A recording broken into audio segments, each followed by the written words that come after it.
Welcome to the Strength Coach Experience podcast. I'm your host, Joe Lego, and here we go.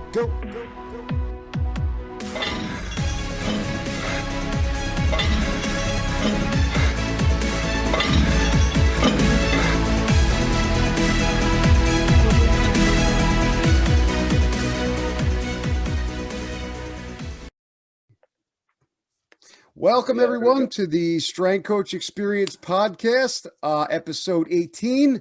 Hope everybody's doing well. Little winter here in New York. Today, I'm with my friend, John Connolly, out here in Sacramento, California, graphic designer and former Division I soccer goalie. John, appreciate you being on the show, man, and I'm pumped to get this going. Yeah, absolutely. Me too. Thanks for having me. Yeah, no, we were just talking about the weather there. It's 60 and cool over here, and it's snowing 19 over here. Nice little change.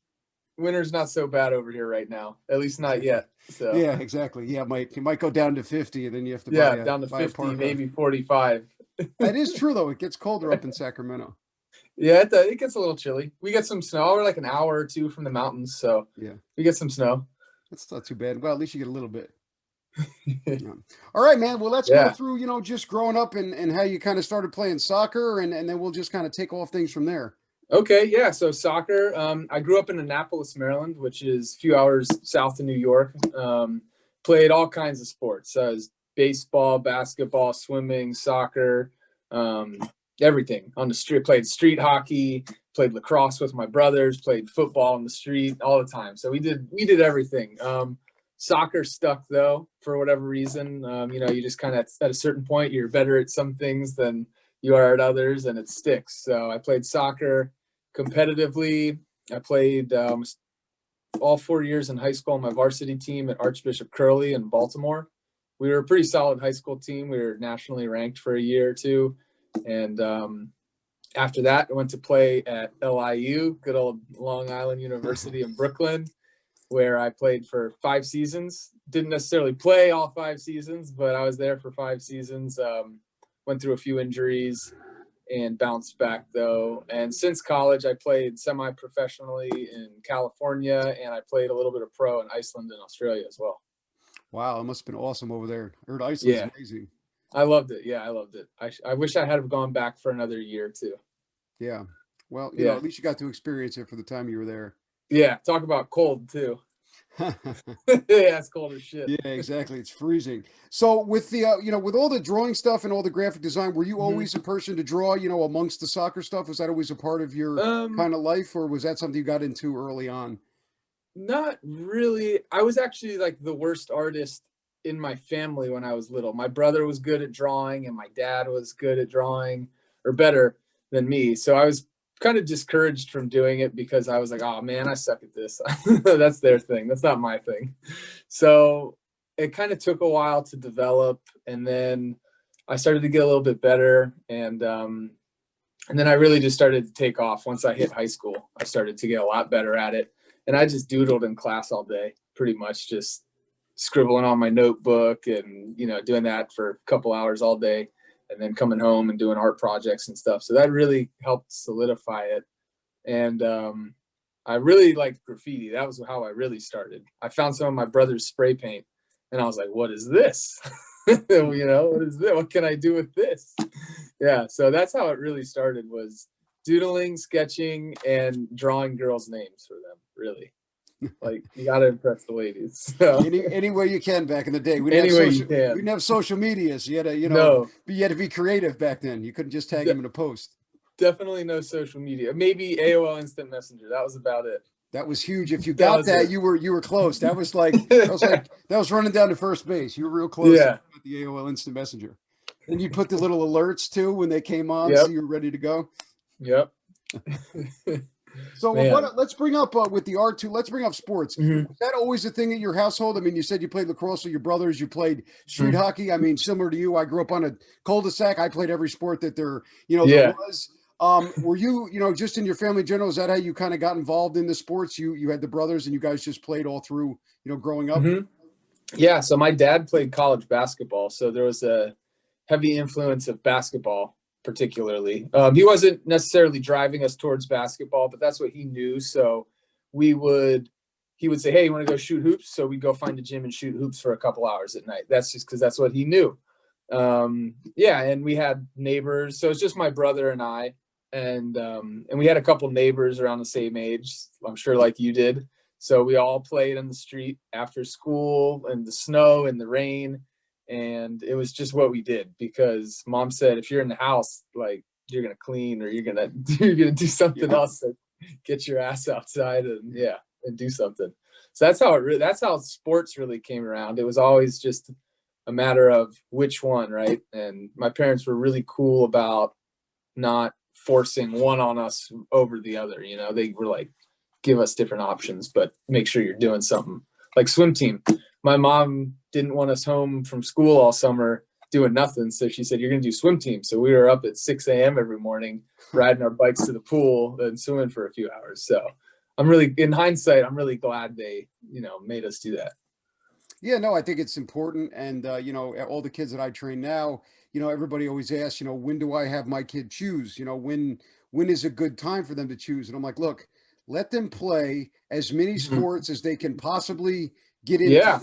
And then when they turn, it will, as you know, right, it will choose itself. I mean, it pretty will. Much, eventually you'll play and eventually you're like, you know what, I don't like this. I'm not good at this. And I think it kind of, you have to have athleticism, of course, it's not for everybody out there. You start playing all the sports and you'll land on one. I mean, some people just aren't meant to do it, but, I think like you said, it will generally pick you out, but I think it's very important that you play every sport because it helps develop patterns. We talk about that all the time. You said you played everything, from ice hockey to whatever, and you're a goalie, so it translate a lot. I mean, I was talking to somebody today about, tennis and soccer, right? I was talking to my friend who's a defenseman and he said, oh yeah, I never played tennis, but I was always very good at getting to the ball, not necessarily hitting it, but getting there. So it's a very important thing, nice takeaway there. Absolutely. Play everything, me too. We had a season. We played football in the winter. We played football in the spring. We played baseball in the spring, and we played ice hockey in the winter time. And video games, like they are today, we didn't play video games unless it was there was like a hurricane outside, and we physically, really couldn't go outside. So I think it changed a lot, but I think that dynamic is reigned true. Everybody I talk to, and just everybody listening, if you have young kids or you're looking for that, play every sport you can. Because absolutely, that's going to help you the most. No training or coaching or whatever is going to really, set you apart. And another thing is with that is different things open different doors, right? Like, different doors open at things present themselves at different times. Like I almost quit playing soccer to pursue playing football. And then a door opened and I was able to get onto like a next level travel team. So for whatever reason at that time, that door opened and that helped solidify my path. Right. So you never know. You just have to put feelers out there, try a lot of things, obviously, because this, in the skill aspect, you get better at different stuff. You have hand-eye coordination, foot coordination, but also you just get out there more and you get exposed to more different coaches, different lessons, different players. And you can it definitely helps. I mean, you see a lot of college athletes and they were always, most of the time, multi-sport athletes in high school too. Yeah, of course. And they actually, the first I heard about it, because, as going through it, you always know all the guys that are really good at stuff, usually as a side, they can dunk a basketball and do a 360. They just really don't. I wish that was my side party trick. When I was that happened a lot in the minor leagues. You'd see guys that play like first base, and we'd go to a gym. And just for everybody out there, they don't like to lift. They would all be in the basketball court having like a dunk contest. And I'd walk in there and I'm like, are you guys insane? Like, but they'd be doing 360s and all kinds of stuff. Yeah. But that was always, always a thing. They always had, different things in different sports. And I think it's great that you brought up the, opening doors, right? You could one sport could be your passion, and all of a sudden you might find you like something else, or a coach or somebody in your life might say, hey, why don't you try, this? I mean, a few years ago, I trained some kids that played football in the Westchester area, and they were all very good at football, but they weren't as big as you needed to be. So one of the coaches says, hey, do you want to play Division I athletics? And they were like, yeah. They're like, you should play lacrosse. And 5 or 6 of them ended up going on to Villanova and different places to play lacrosse. So, another. Wow. Yeah, that's incredible. And especially with, I've noticed with football and basketball, because it's, you have to be very athletic, obviously, but some people haven't played football their whole life, and then they'll play maybe their junior and senior year of high school because they're already a phenomenal athlete, and then bam, they're at a big college playing football, right? Like it all crosses over. Yeah, exactly. Yeah, if you're athletic enough, you put in the work, and like you said, you brought up the exposure. If Mm-hmm. the exposure's there, you're gonna, somebody's gonna find you. That's why. I mean, I don't like to bring it up with people like, oh, how come I've got recruited? How come I said it doesn't matter where you play. If you throw 95 or you run faster than everybody else, if you score 50 goals in a season, somebody will find you. If you're not getting Somebody will found, notice. I hate to tell you, but maybe it's time to hang it up. But yeah, exactly. Somebody will find your athleticism. Yes. So going back, rounding up with the I just want to talk a little bit about the injuries. How Mm-hmm. was that for you? And when you got to LIU, I was there with you a little bit at LIU. Mm-hmm. You're going through those things. Was that your kind of first time getting really injured when you got to LIU, or was that something that you dealt with like before you got to the upper levels in college? That was my first major injury. I had never had anything too serious before that, so that was pretty. It was pretty wild. It was kind of surreal at first when I hurt myself. I like really didn't believe it because I was at home on summer vacation about like a week before preseason is when I tore my ACL. So you can imagine coach was pretty thrilled to hear that. Yeah, so I was in total denial because so I'm running out on the field, I make a cut, and you hear like a snapped twig sound, right? Like when you break a stick over your leg. So I was like, oh shit, I definitely did something. But in my head, I'm like, I got preseason in a week. This isn't happening, right? So I'm back at home. I'm going for a run. I'm trying to lift weights on it and everything, and it feels pretty fine, but wobbly. And I'm like, I'm fine, coach. I'm good. Like, I don't need anything. Like, I'm good. I think I just messed it up a little bit. But then once I found out they actually like tore it and what the whole process was with that, I was like, I never really felt scared or intimidated by it, but I was just like, oh man, it's hard to see the light at the end of the tunnel a little bit, especially when you haven't had a 6 or 7 month recovery staring you down. Yeah, I think that's a big thing for a lot of athletes. It's if you don't get those injuries, and it doesn't happen until you get to kind of a pivotal point, it's always a big shock, because you've never been off, you've never kind of taken off any time, and usually you bounce back from things. And especially since, when you get to college and when you get those more serious industries, it becomes a whole thing. Okay, you can't play for 7 months now. Not, oh, you might come back in a week. We definitely know from everything we've seen, you're not gonna be able to come back in 6, 7 months. So I think, like you said, that's, it's a big learning experience, and it really kind of hardens the mind a little bit, because that light gets a little dimmer, and now we have to put in work for maybe something that, might not take place, or, something that's a little bit uncertain. Yeah, absolutely. I learned I think the valuable lesson that I learned was just to control what you can control, because there's so many days and so many weeks, like especially the first couple of weeks when you're barely walking and you're having people work on your leg and trying to bend it just a little bit, and you can feel all the scar tissue, and you're just like, oh my God, am I ever going to be able to run and dive again? So it's just getting past that, getting past the frustration and just controlling what you can control. So I just took it upon myself, say, okay, I have practice time. Pretty much I have practice time and like team weightlifting time to just get better. So I would lift weights with the team and I would rehab extra hard. And Mike Stella was great at that. He pushed me very hard, and I was back sooner than I thought I was going to be, running and jumping and all that stuff. So just controlling what I could control, doing what I had to do every day to make it to the end. Not so much thinking about the end result, just thinking about having a good day today, getting a good workout in today. And I think that helps, just kind of not looking at the long term, but just kind of breaking it down day by day, week by week. Awesome stuff. Of course. Yeah. You have to only control what you can control, right? You can't control that the injury happened. You can't control the timeline. Also, Mike, amazing AT. He'll be on here soon for everybody listening.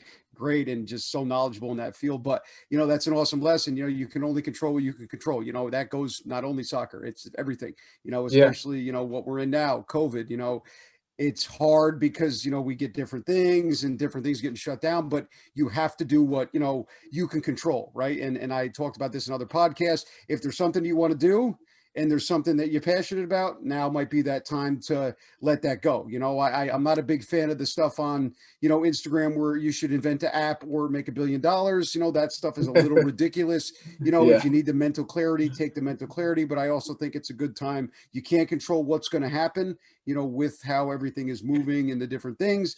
But I think it's also a time to kind of, think about things that you wanted to do, or things that you should be doing, based on goals and different things, and make that happen. I mean, the podcast is one of those things for me.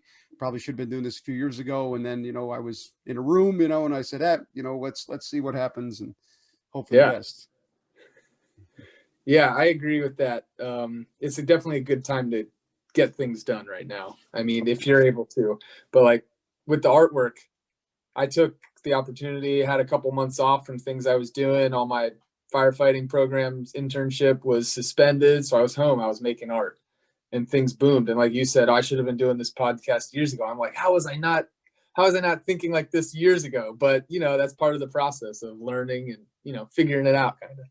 Yeah. Well, honestly, for me, I didn't even know you did this. I was on Instagram in March maybe or something, and you drew a picture of Richard, and I was like, I was like, is this Richard? And I was like, who draws a picture? I was just like, oh, who would draw a picture of Richard? Then I looked at your Instagram, and then I'm flipping, and I'm like, oh, I know who this is, and then I was going through, I was like, wow, this is really good. Yeah. But it was one of those things, I think it's a, it's a time to kind of clarify, but I also don't think it's not a time to put pressure on yourself either. You don't have to get things done either. Everybody's kind of freaking out a little bit. So moving right on to what you said, I want to go into, where does a lot of like your inspiration stuff come from? Are you one of those people, like, does somebody give you an idea, or are you one where you get one, you come home, you write it down, and then when you feel it, you kind of let the paint and let the brush do the work? How would you describe your kind of inspiration for your art? Well, kind of all of that jammed into one. So I have a jar of like papers. Oh, wow. So when I get an idea, I write something down, and if I have time to do my passion projects, then I can say, okay, I want to visit this or revisit this. But more recently, more of my projects have been commissioned pieces. So when you say inspiration, I like to do a lot of colors. I like to do a lot of graffiti style, cartoonish kind of things. So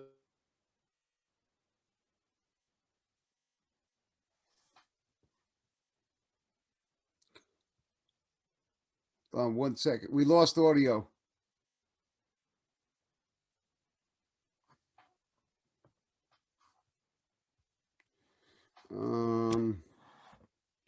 We lost. Can you hear me? We lost audio. I lost you there for a sec. What's up? Yeah, we lost. So no, I lost. We lost audio. Yeah. So start at inspiration, and then we'll go. Okay. From there. Yeah, I love you're getting all animated, and I was like, oh my god, I need to get this on here. And then I know something popped up on my phone. I don't know what it was. Someone was trying to call me. Yeah. All right. So inspiration wise, I pulled. So you said when it comes to inspiration, and then we'll just take it off. Yeah. Did you see the jar? Yeah, we went over you go over the whole thing again if you want. No, that's all right. It's all right. Yeah, in terms of inspiration for my own, the way I categorize it is my own projects versus commission projects. So for my own, I like to, if I have an idea, if I see something that I like and I want to make a painting of it or whatever, I'll write it down and keep note of it for when I can revisit it again, and I'll think about it. In terms of what I use as inspiration for my work and my influences would be like graffiti style. I love that New York City graffiti feel. It's one of my favorite things about being there was the street art and just that grungy look to it. And I do a lot of cartoon. I like a lot of cartoon kind of characters and a lot of colors and things. So stuff like that, like you can see here in this one. In terms of inspiration for commissioned pieces, that one's always, it's a fun challenge because you get somebody that comes to you with an idea. Like this one behind me, it's the guy wanted New York Rick and Morty mixed up with some like vintage cigarette advertisements. So I was like, oh, okay, that's a lot. That's a lot of stuff. So I find inspiration in what the people tell me, and then I try to recreate it in my style and how I would want to put it together, and they just give me the ideas. So sometimes it just kind of varies, but yeah, I just try to make the best of what I'm working with, essentially. Mhm. Yeah, man. I mean, I saw it, come together on Instagram. I like it. Initially, when I saw the separate pieces, I was like, what's he going on? What's going to happen? And then, together, man, it looks awesome. I really Yeah. appreciate it. Now the flair's all there. Yeah, thank you. Yeah, yes. This one is it jumps around a little bit, but I mean, sometimes it's hard to tie a lot of different subject matter into one cohesive, piece. Yeah, of course. No, and all the famous ones are pictures of flower pots and one person. So see how that's hard. So Yeah. would you say let's relate this, all the stuff, we talked about the injuries, we talked about kind of getting through that adversity. We talked about, seeing the light at the end of the tunnel when there isn't a lot. Would you Mhm. say when you're doing your pieces, right? Or when you're doing commission stuff or stuff for your own, do you think a lot of that kind of work ethic, kind of rolls over into your art just by being able to kind of get into a mindset and being able to kind of focus on your art pieces? Would you say that some of that comes from that? Yeah, absolutely. There's definitely a lot of things that support each other in that sense.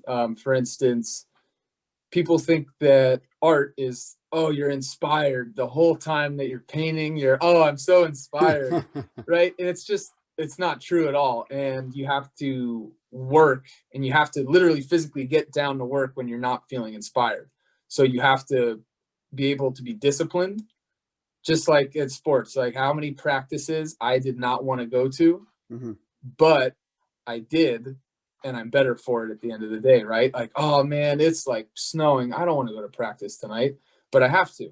It's what I want to do ultimately. I have to do it. I have to put the work in and get it done, right? Just because I'm not feeling inspired at this very moment. It's the same with the artwork. You just sometimes you aren't feeling it, but you got to get to work. At the end of the day, you just got to get to work, and that's one valuable lesson that I've learned and has helped me in both of those avenues. Is just put your head down and get to it. I love that point because when they depict it in movies, it's like you get in a room, you put on some weird music, and then you're just so happy and excited the entire time you're painting, and then you emerge, with a big smile on your face and you're covered in paint. And I was like, that can't be a thing. There's got No, to be days where you stare at it and you're like, I hate this painting, and I just yes, want to rip it in half, and then you kind that's of a lot of days. Honestly, that's a lot of days when you're just coming up with a project and you're coming up with it and you can't come up with anything, and then you got to set it down and revisit it. So there's definitely frustrating moments and long moments like that. It's sometimes you do get that creative pocket where you put the music on and you go and you make something and it's great. But everybody has a different process, right? So some pieces you take a long time to create, just like overcoming an injury. It's not something that's going to happen in a few hours. It's something that's going to happen over a couple weeks or months. It's not necessarily an overnight project. So they definitely both have that in common. And would you say while on the journey, because it is a journey, to complete a piece, Mm-hmm. do you give yourself kind of time frames, or would you say it's kind of one of those things where when it's done because you've put kind of everything you want into that specific piece? It's a I usually don't try to rely on a time frame too much. Like, if you wanted a piece and I said, "Okay, I'll get it for you. Yeah, I'm working on it. I'll keep you updated on like when I think it's going to get done." But I don't ever say, "Okay, I worked on it for a month. That's it. I'm done with it." Like, if I don't like it, if it's not feeling right, then I'll just either maybe restart or change it. But it's usually like the second part of what you said. I'll put into it what I have to put into it, however long that or short that takes. And that's usually how I get my end result. There's not really a time frame attached exactly. Yeah, awesome, man. No, I think that's fantastic. What I want to do next, if it's okay, can we go through the back painting with the camel and just kind of where you started and Yeah. kind of how you tied everything, just kind of walk us through, everybody out there, listening won't be able to see, but on the YouTube you will, but I'd love to just kind of break down where you started, right. And kind of how you tied all that together. And then when, how you finished it up. Okay. Yeah. So initially it's just like a project that you do in school. You have to do your research, right? And you have to communicate with the person who wants it. So I communicated with the guy who wanted it, and we actually started talking about that one last maybe April or so. So it's been quite a few months since I started that one, started thinking about it. And so I get the size down because that determines a lot of things. How big do you want, right? Like I couldn't fit all that on a smaller canvas. So figure out the size. General theme comes and says, "Oh, I like the vintage cigarette advertisement. Like I really like the camel and the Newports and all this imagery. I like how the designs look. And I'm a huge Rick and Morty fan, and like I love New York City. Best show when you want to escape normal life a little bit with no thinking." Pretty much. So in my mind, I'm like, at first I'm like, holy shit, okay, like how do you tie all this together, right? And like you could tie it together in a literal sense where they're all interacting with each other. In this one, I kind of chose a little like there's different frames within the canvas, and that's just part of my style. Is just I like to try different things. Like you'll see this one next to me is different from that style, but I try to bring different things to each painting. So that was kind of a new thing that I tried with all these little windows. And some of them have some crossover in the background. I'll get into that. So in starting this one, it's research. So I'm looking at pictures of old New York City vintage cabs. He like 80s themed, right? So I'm out there looking at New York City cabs. I find 50 pictures of cabs, this and that I try to fit in. I find some Rick and Morty pictures, like, okay, how can I orient them? Which one should I use? Basically just cycling through a lot of reference material to figure out what will fit, and then kind of like a collage, putting all of that together. So I can find my pictures. I do a lot of my work for something like this. I do it on the iPad somewhat first, in the sense where I can use images from online and I can draw and create like a rough template of the actual painting. That way, before I spend a ton of time painting, I kind of have a pretty focused in on what it's going to look like. So that really helps. The iPad's a really useful tool for that. So then once I settle on a design, so I picked out all these different characters. I got like Pac-Man there. I've got the camel cigarettes and Rick and Morty all there. Then it comes down to orienting it. So I'm here figuring out, how am I going to make this look visually appealing? How am I going to make it tie together or not tie together? So in the bottom frame there, you have Rick and Morty kind of cruising in their little spaceship thing right there. And going the other direction is a New York City cab. So it's just a little play to like the New York City. It's got the Marlboro Man on the advertisement on the cab. So just little touches like that, trying to incorporate what the customer wants into an overall picture. But yeah, it's just cramming all of it into one image, really. Just trying to cram it all into one. Well, you did a great job, man, and I appreciate the breakdown, like I said, because at first you're like, wow, there's a lot going on, but it all ties. There's it has its own merger kind of with everything, and you can see that theme with the 80s and things like that. There's definitely some cohesive colors. I try to use some repeating themes, especially something like this where there's a lot of different things going on. You try to use some repeating themes to tie it together, right? They're not necessarily the same image or related in any way, but by use of colors or layout, you can, just tie it together in little ways like that. But this one I started it in April or so, and then I actually didn't touch it for a few months because I was out on some fires out in the mountains. It's been a big thing over there. Yeah. It's been a big summer out here for us.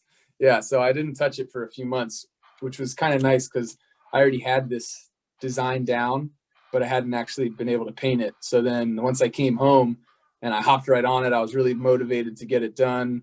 I was really excited about it. You know, I had a new energy about it. Usually when you work on a project like that, you kind of get tired of it after a while. So it's nice to bring some fresh eyes to it again after being away from it for 2 months. No, of course, and I think that's a big deal. You know, you have to go back in and come back to things, you know, because you'll see, you know, like you talked about with the jar, you know, you'll see some missing things and things like that. I mean, not that it's the same as art, Mm-hmm. but you know, when I write programs for teams and large things of that sort, sometimes I'll take a step back, you know, and then I'll come back in and look at it a few days later, you know, because you never know, right? Because sometimes you get kind of stuck on, I'd imagine, a color or a theme or Yeah. something, You and get you're tunnel really vision. zeroing on the up, Yeah. and then maybe you'll see something, or you'll come back and say, oh, here's what I was kind of trying to fix. Yeah, exactly. Yeah. Just a new perspective, just step Yeah, away. It's always good exactly. sometimes. And you know, I love the breakdown. And man, like I said, just gonna flip a little bit. Let's go to the fires, man. I just All right. let's you know, how did you get involved in that? You know, and when did you start doing that? And just talk about that a little bit. Yeah. So firefighting is something that I didn't really get interested in until maybe like 3 years ago. I just kind of maybe, okay, 3 or 4 years ago, I was coaching, and a buddy of one of the other coaches is a firefighter. And he was like, come do a ride along. So I went to a station, we did a ride along. I was like, yeah, that's pretty fun. It's just like sports. You're on a team, you're in a small group, you're rolling around together and you're getting your work done. So I was like, this is definitely something that I need to pursue. So fast forward a few years, I went through a fire academy. I did some firefighting internships, and I just finished my first season with CAL FIRE, which is like our state fire department. And we do a lot of wildfire. We're known for our wildfire, like wildland firefighting. So I was out on some of those big fires that you hear about in the news, the ones that are, hundreds of thousands of acres and cover large portions of the state. So I was on that. So it was pretty neat. We were out there for, out of like 75 days, I was probably gone for about 65 of them. Wow. You're just out in the mountains living on a fire engine. Oh wow, really? So you don't come back? You'll take long trips kind of into the mountains, and then you'll stay Yeah. out there. So so my home station is in Nevada City. You guys no one will have any idea where that is. Not actually Nevada. But so we left there and we traveled a few hours, just for example, out to the Mendocino National Forest. So that's where we were working, and we would go do 24 hours on the line, and then we would get 24 hours off. We get to sleep in a hotel. But the 24 hours off usually turns into about 16 hours off by the time you get off the mountain, get to base camp and clean up your rig and eat.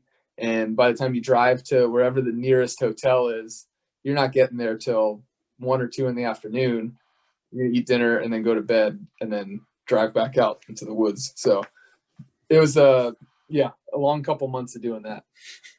Wow. Well, I mean, I'm sure it was exhilarating. You know, I saw it on the news every day, and I was like, oh my God, that's kind of crazy. And I like how you tied it in. You're on a team, right? You're doing kind of that same thing.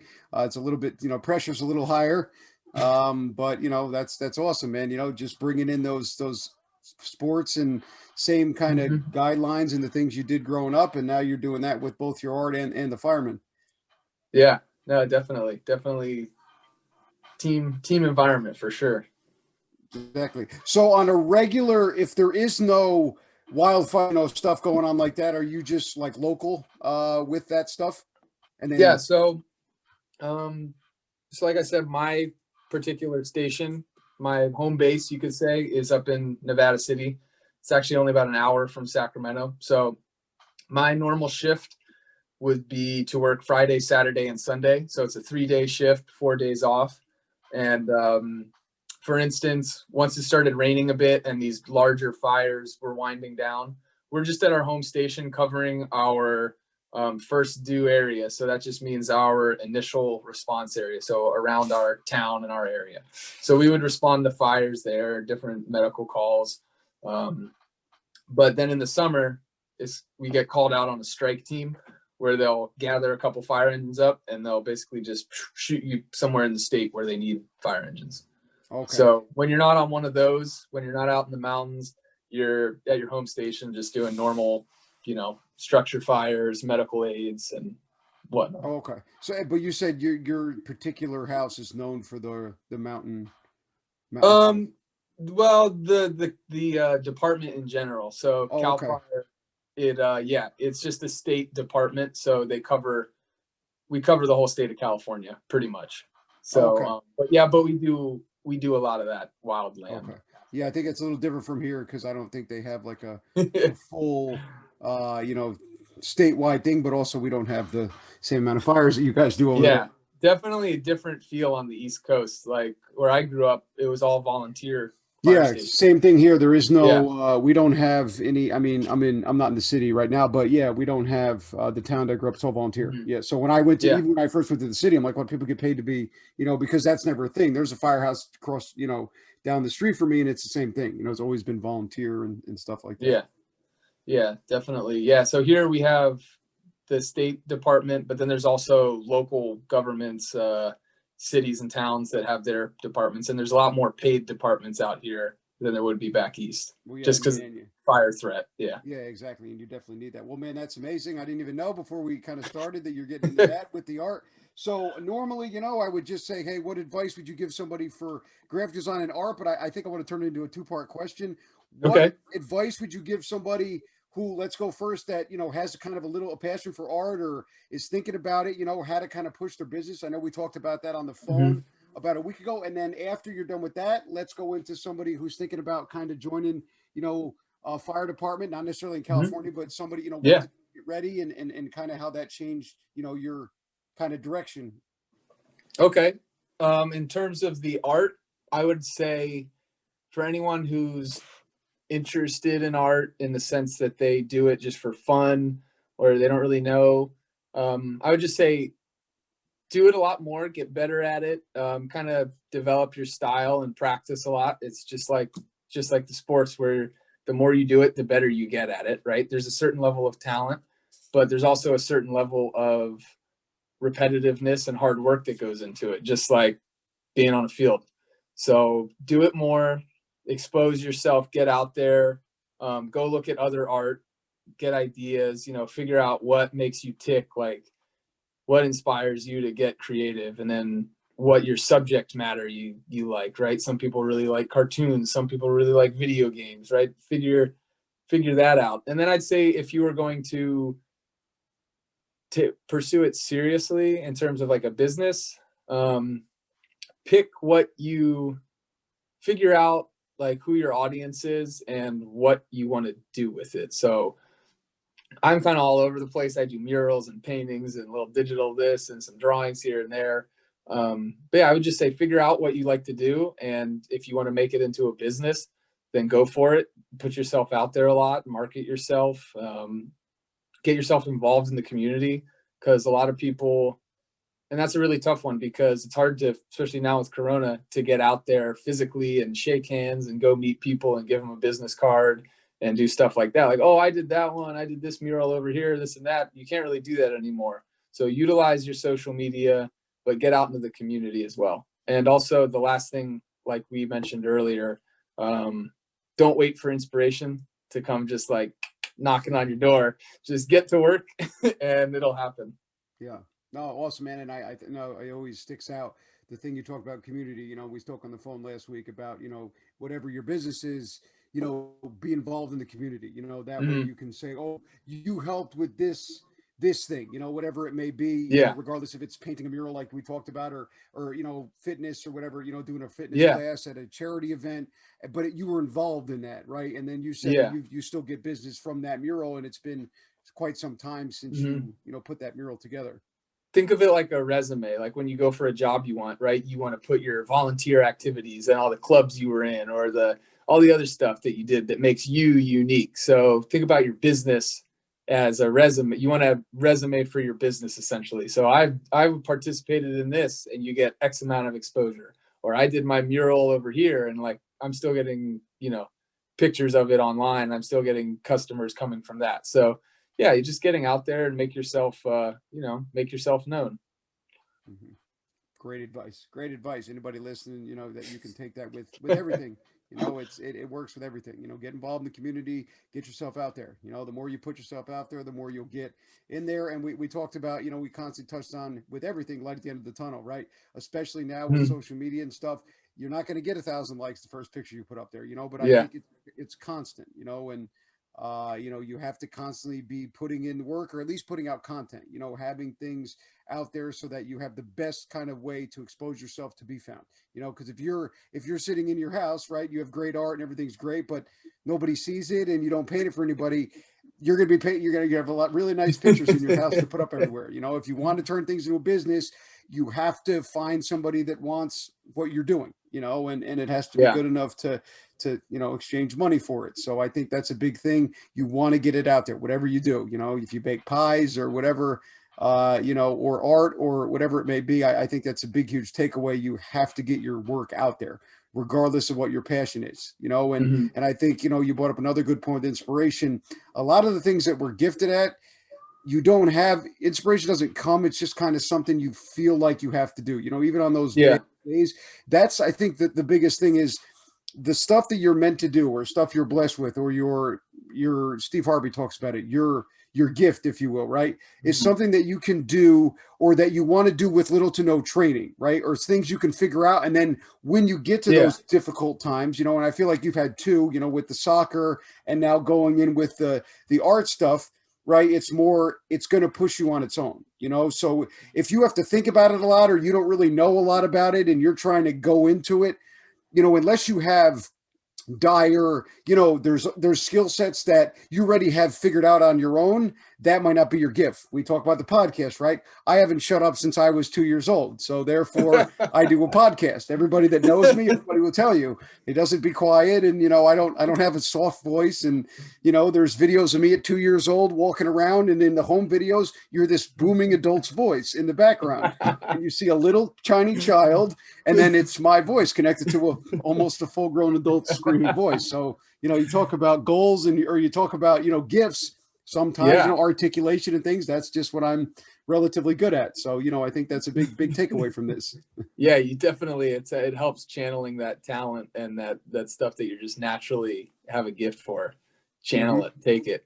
Exactly. And then I'm sure, you know, a lot of the stuff now you too, right? You do with the fire department. The inspiration from the art allows you to think a little bit differently. Plus you have the athletic background, you know, so it allows you to do certain things and do different things in terms of that profession as well. Yeah. So, so your second part of the question. Whew, Oh, sorry, I sorry, I had a went off on a job as tangent about my abilities to speak as an adult when I was two. a. Oh yeah. So, well, joining the fire department for me was something. I wouldn't say a no-brainer because you have to put thought into something like Mm-hmm. that. It's a pretty, serious job. But it was a no-brainer in the sense that I wasn't sitting behind a desk and I'm going to be on a team. I'm going to be Absolutely. working with Yeah. hopefully some like-minded individuals, people that enjoy training and people that want to be active and also serve your community, right? It's another community thing. So our job is to get out there and see someone on their worst day, pretty much, right? That's our job. And so all those things wrapped up into one. It's from an individual standpoint, it's great because I'm active, I'm learning new stuff, moving around in the community. And then from a community standpoint, you're definitely giving back to the people who, ultimately pay your salary. But I would say if you're thinking of joining, look into it and get involved now, just like we said with the art, get involved in the community, but do it with a purpose. Go to your fire station and ask them, talk to the people there because they will tell you. You just have to ask. They might come off like some hardened dudes, but just ask them and they'll tell you. I can guarantee you that. They'll tell you what you need to do to become a firefighter if that's what you want. Always ask. That's the biggest Yeah, thing. You know, it's always, can't hurt. what's the worst could happen? They say no, or they don't Yeah. answer. You ask somebody else. You know, I think asking is like the kind of the easiest thing to do, you know, Mm-hmm. and if you have a question, and pretty much I think this goes for everything, if your question's sincere and the other person can kind of tell you are really interested in what the knowledge or the profession they're in, they'll give you an answer. You know, I mean, Mm-hmm. and don't let one person's also opinion of whatever or how they treat you discourage you, right? If you would have went to the Yeah. firehouse and the first guy would have said, hey man, kick rocks, we wouldn't be having this conversation, right? Be persistent. If it's something you really want to do, Yep. you can find information. And I think, we talk about social media, how it can be difficult at times, but I also think it's a great thing because, instead of going out and talking to somebody, you can send 1,000 direct messages. Yeah. I'm sure you can find whatever you're into, somebody will be out there to ask a question, and regardless, somebody will answer it. Like I said, and you don't need, 100 million followers and asking somebody else that has a ton of followers. If you ask a question that's sincere and things of that sort, you'll be able to get that answer. So I think that's a great thing. Ask questions. The information is always out there, but it's always great, I think, if you can find somebody that's done it already. And I think that goes to any profession. Absolutely. Whatever you want to be, I think it's very important. You have to go and either experience it as you can, right? If you're thinking about being a paid fireman, like John, go do some volunteer work, or at least talk to some people that are, involved, and see if this is something that you want to do, on a daily basis, or, something that you want to fully put into. Also, with whatever you're doing, especially, in college, make sure whatever your degree's in or whatever you're pursuing, make sure you go do it. I'm, as former teacher, a lot of kids, or I know people, they go to school to become PTs or fitness. I talk about this on other podcasts, and then they get there and they hate it. And I'm like, well, did you test it out? And then you're lost. You have a doctorate degree or a master's in something, and it's not what you want to do. So I think that's also important. Your job in college is to learn how to articulate, is to learn how to meet people, is to learn how to network with people that aren't anywhere near your kind of friend circle. And also, learn how to network and communicate and use that kind of free time to figure out who you are. I think that's one of the things that gets lost kind of in college a little bit, but that's your job. Discover yourself as a human being, find like-minded people, be able to find like-minded people in a sea of different people that you're not used to. And of course, if you go away from college, you're out of your comfort zone already, so I think that's a great opportunity to use that. Education is always a good thing to fall back on, right? And if you're lucky enough like us, where you get to go live on a campus and experience all of that, you're, like you said, you're meeting like-minded people, you're making friends, you're learning a bunch of stuff, you're experiencing it all together, all for the first time, figuring out who you are. And even in terms of the fire stuff, there's fire science and fire technology degrees that you can get. And when you go for job interviews, they grade you. They say, I mean, it's not all of them, but some of them, they'll grade you based on your level of education. So it definitely does matter. It can matter in a job like that. And it's always something good to have in your back pocket. Yep, you never know where it's going to be. And touching on who we went to school, Brooklyn was wild. Anybody lives in downtown Brooklyn now with the nice the apartments across the street and the lovely the market. Everybody's like, you guys must have been 1,000 pounds because the market was here. I said there wasn't a market. No. There was a little deli in the dark about 3 blocks, and you didn't go over there unless you had about 7 people with you. So it was like you didn't walk through. Remember, you didn't walk through the park after like 6 o'clock. People jog now at 4 a.m. through there with baby carriages. I had an apartment for a few years in Fort Greene, just down under the BQE, right on the freeway there, right under Myrtle Avenue. Yeah. So that was we'd walk through the park to get home every night and stuff, and I'd haul ass through. Yeah. No, real sketchy. Hey, I ended up moving to I lived on Nassau Street, right? Oh, okay. Right on what is it? Right by the Manhattan Bridge. And when we were in school there, that wouldn't have been you wouldn't have stayed there for free if somebody wanted you to go there. But now, it's definitely a different place now. Exactly. But in some ways, all for the better. But everything going on, I know I moved out, and I hate to see it the way it is, because it was just so. We talk about it, but that school was amazing when we were there. Everybody it was like a giant family, and it was just its own little world. We were in Brooklyn, really like it was unbelievable. It's still nice now and whatever, it's changed, but it was nuts. Yeah. It was definitely an interesting environment and cool time to be there. Exactly. So a few more questions here. I just want to talk about your favorite piece of art. What is your favorite piece of artwork that you have personally done? One of I think my favorite one right now is a mural that I did last year, just over a year ago, and it's here in my neighborhood in Sacramento. And I was able to tie in community in the sense that I it was like a graffiti collage of a bunch of names of local businesses, some places that I'd worked. And in the middle of it, smack dab, I wrote the Boulevard, which is like the main boulevard where we live. And it's in big red, white, and blue lettering. And I'll send you a picture of it so you can. I think I saw it. It's blue around this. It's predominantly blue, and then it has the very nice mural. Yeah, so it's nothing crazy in terms of like artistic ability and inspiration, but it's one of my favorites because I was able to do it in my neighborhood, and I get to see it every day. And it connected me with a lot of people. Right where I did it, it's like a pocket of business owners. There's a brewery, a coffee shop, a sushi restaurant, and some other stuff. And it really connected me with all those people that I otherwise might have just showed up and ordered food from. But now whenever I see them, they say, "Hey, how you doing? How's your dog doing?" They like, you get to know these people. So I think that piece. Yeah. It's awesome, man. Yeah. Again, giving back to the community, and doing your whatever, using your talents to kind of bring the community closer together. Yeah, absolutely. For anybody that wants to kind of reach you, I know you'll be busy doing the fire stuff, but interested in artwork, wants to see some of your stuff, or possibly getting a painting when you have the time and things like that. Where is the best place to reach you and kind of get in contact, or just ask you for some advice? Best place is Instagram. That's pretty much my online gallery, so to speak. It's got videos and pictures of all my work. So my Instagram is at jcon_the_chef. So we'll have to type that out for you guys because it's a little hard to spell maybe. And my email is on there, so you can just send me a message, send me an email, comment on anything, and yeah. I will also on the Instagram page for the podcast, I'll tag you, and there'll be a clickable link for your Instagram page within that post. So anybody that wants that, just when we go to episode 18, you'll be right there underneath, and then you'll be able to access that, see the mural and all the wonderful artwork that you've done. Hell yeah. Well, man, I really appreciate it, man. It was a lot of fun, man. Yeah. And I love the fire stuff. I didn't even know you didn't mention that the other day. And, it was great going through that, man. And I just really enjoyed it. And I thank you for coming on.